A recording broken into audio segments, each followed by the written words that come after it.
Hey ladies and gentlemen, welcome back to the channel. As always, it is Nick here, back with your daily crypto news and analysis. And today we are going to be talking about Ripple and XRP, as well as the vast majority of crypto and finance. And I figured I would start off this video with this tweet here. This is actually talking about what Ron DeSantis basically said around crypto and how crypto is being treated within the US.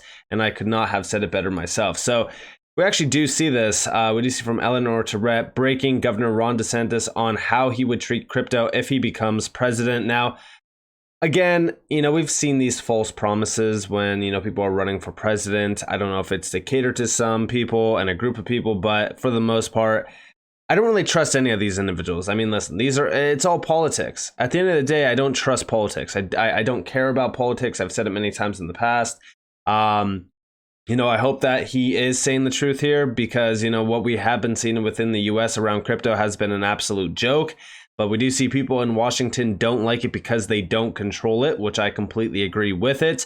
And they're central planners and they want to have control over society. So Bitcoin represents a threat to them, and so they want to regulate it out of existence. For the bureaucracy to just do it on their own, that's what we mean when we say we have to return the government to the people who are our voice. As president, I'll protect the ability to do things like Bitcoin. I just do not have an itch to control everything they may be doing in this space, and I think that the current regime clearly has it out for Bitcoin, and this is pretty heavy stuff. And if it continues for another 4 years, they'd probably kill it. So, as we do look at regulations and as we do look at what's happening right now around the US economy, we know that they are very, very heavy in the CBDC narrative. All these central bankers are trying to push the CBDC. And did anyone ever question on why? It's very simple, right? With the CBDC, they have full control over it. With decentralized money, they can't control it. They can't even track most of it. If you were utilizing decentralized exchanges and, decentralized wallets and things like that, they can't track most of it.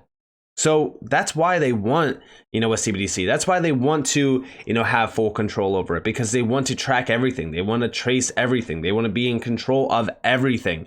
It's all about that C word, that control word. It's very simple. And also, today we did see a few articles come out. So first off, we do see from Mr. Huber, he's actually quoting this because this is from Bloomberg today. Crypto startup says it found path to register with the SEC under a broken rule, or a broker rule. Sorry. What do you see? Come on, just the headline. Crypto startup says it has found a way to register with the SEC under a broker rule.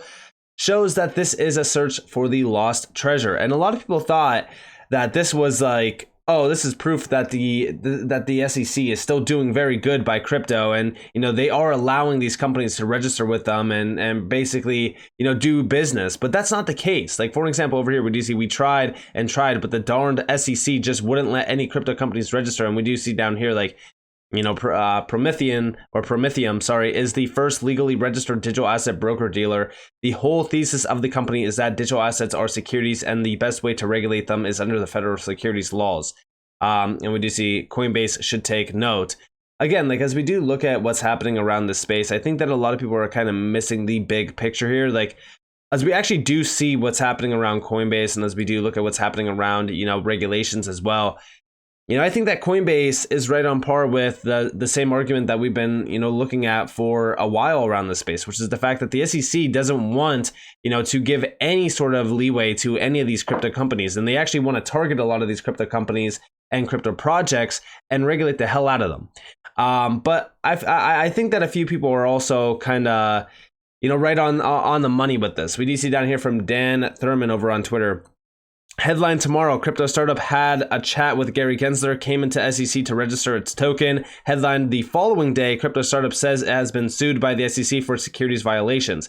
And this is the big problem. If the SEC does give in to anything, 9 times out of 10, guess what? It's to target the same exact company that they met with. This come in and register is a complete nonsense sham statement from the SEC, and all it is ammunition for them to go after any project that they want to. Because what happens is these companies come in, they register, or they talk over with the SEC, and then the SEC utilizes all the information against them. It's a big problem. But also over here, we do see the SEC has no intention of providing clear rules for crypto. Coinbase, the US crypto exchange, argues that the SEC had already made up its mind to deny its request for industry-specific rules. This goes back to May 24th, so literally yesterday. And we do see Coinbase accuse the US SEC of deliberatively ignoring its petition for adopting clear rules for the crypto industry, even though the decision has not been made public.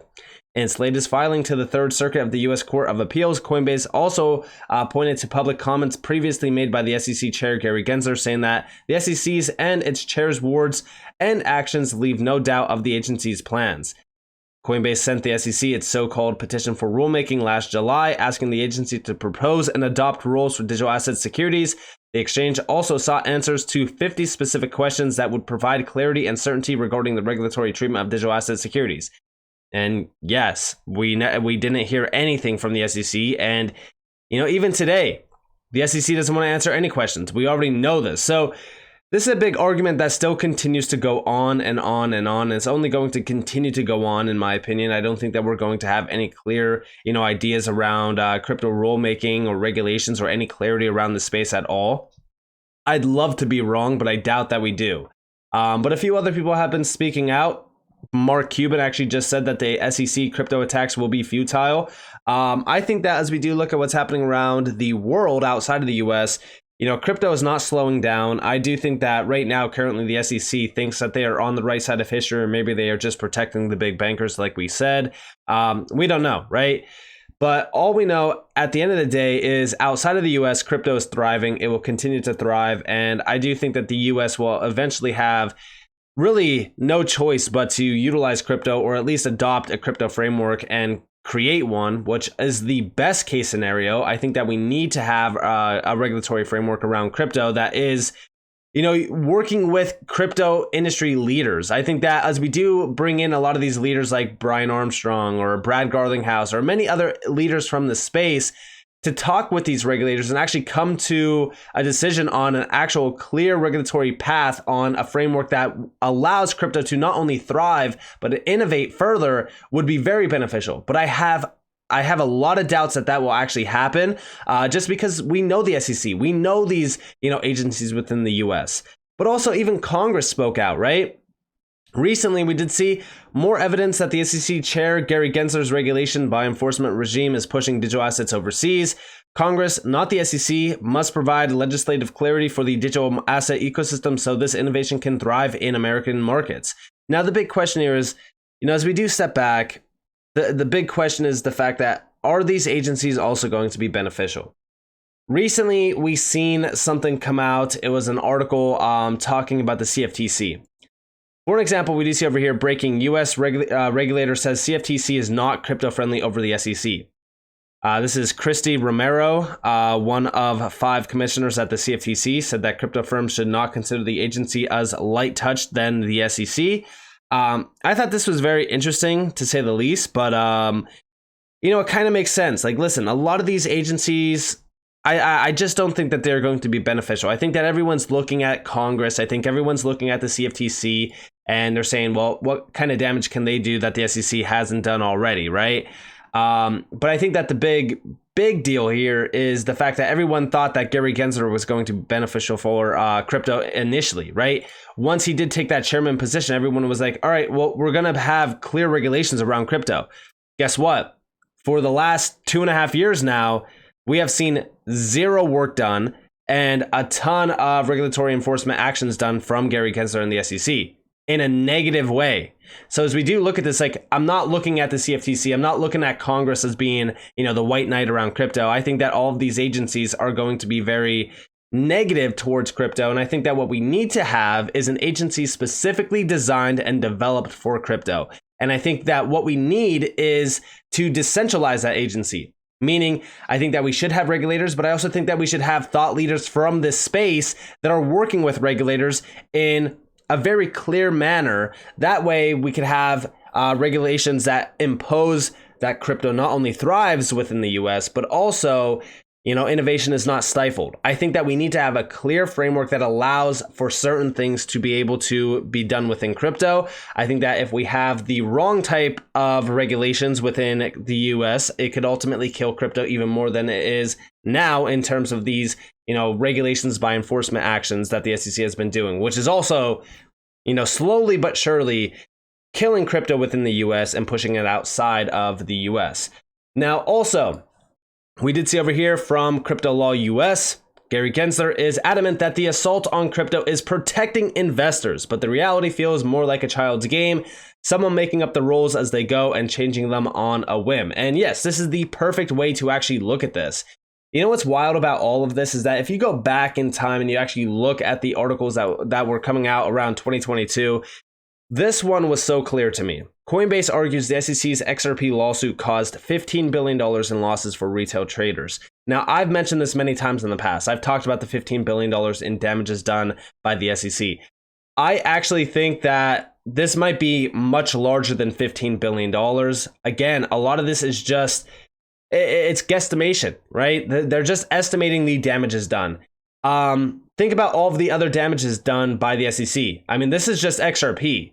Think about all the other digital assets, the exchanges, the services that were shut down. Staking as a service is a huge one. The retail sector can benefit greatly from staking. There's also a lot of problems with staking as well. But if staking done right, it could be very beneficial for the retail sector.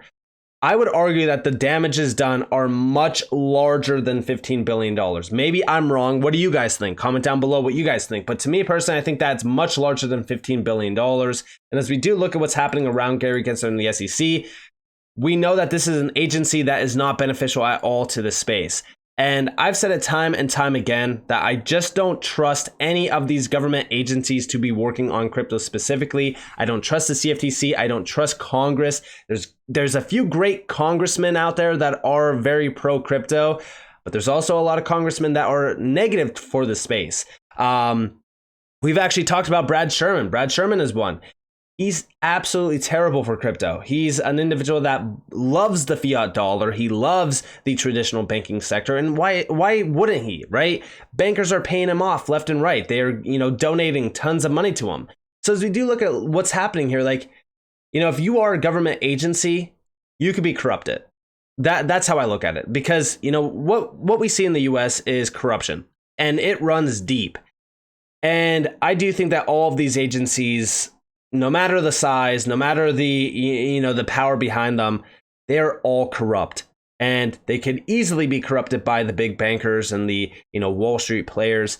And I think that this is what we have been seeing for so long. And it's all centered around control. It really is all a control play. I do think that Ron DeSantis is right on the money here. Can we trust him though? That's the big question. It's kind of sad that we can't trust anyone within the US right now, because what we have been seeing for years and years and years is nothing but corruption and harm done for crypto, and also anything that really benefits the retail sector. Anything that we do see around the government is always to benefit those that are not the retail sector. It's always to benefit themselves or the ones that are wealthy, the rich and the powerful. And it really is sad. It's a sad game. And I think that this is going to be a continuous game that gets played until, of course, the people are the ones in control. And I think that right now, crypto is giving the people control. And I think that that's why we are seeing it being attacked so much by these regulators. And it does beg the question, what's going to happen within the next couple weeks, months, years ahead? Are we going to see crypto thrive within the US? We have no idea. We seriously have no idea. And, one thing that we have been watching for is the XRP lawsuit. What do you see over here? Breaking XRP community. Brad Garlinghouse expects a court case resolution in weeks and not months following the recent court news regarding the Hinman emails. P.S. Feels like the interviewer is an XRP holder. And yes, this was a bombshell announcement from Brad Garlinghouse. He dropped an absolute bomb in this. Listen closely to this video. Now, in terms of where things stand today, I'll try to not get too much into the legal weeds. You are right that I feel very confident that we'll see a decision from the courts in this year. In fact, I think I would guess it'll be in weeks, not months. There's some decisions that happened last week that you may have read about, that the judge ruled against the SEC's effort to redact certain information about a very kind of infamous speech that the then director of corporate finance, a guy named Bill Hinman, gave, talking about why ETH, in his view, was not a security. And the court just ruled last week that the notes and emails associated with that are going to be made public and should be public around June 13th. So I think that's a huge win for transparency. But what it really calls out is there hasn't been clarity. And despite calls and demands from leaders across the crypto industry, we haven't seen that yet. But as I said, Ripple decided to lean in and fight this fight, both for Ripple, but for the whole industry. We've spent a lot of money defending it. And I think what we've called out is really that the government in the United States and the SEC particularly is putting politics ahead of smart policy. And because of that, you're seeing entrepreneurs go overseas. You're seeing companies like Ripple. Most of our hiring is non-US now. Most of our customers, as I mentioned, are non-US. And so I think it's kind of to be expected.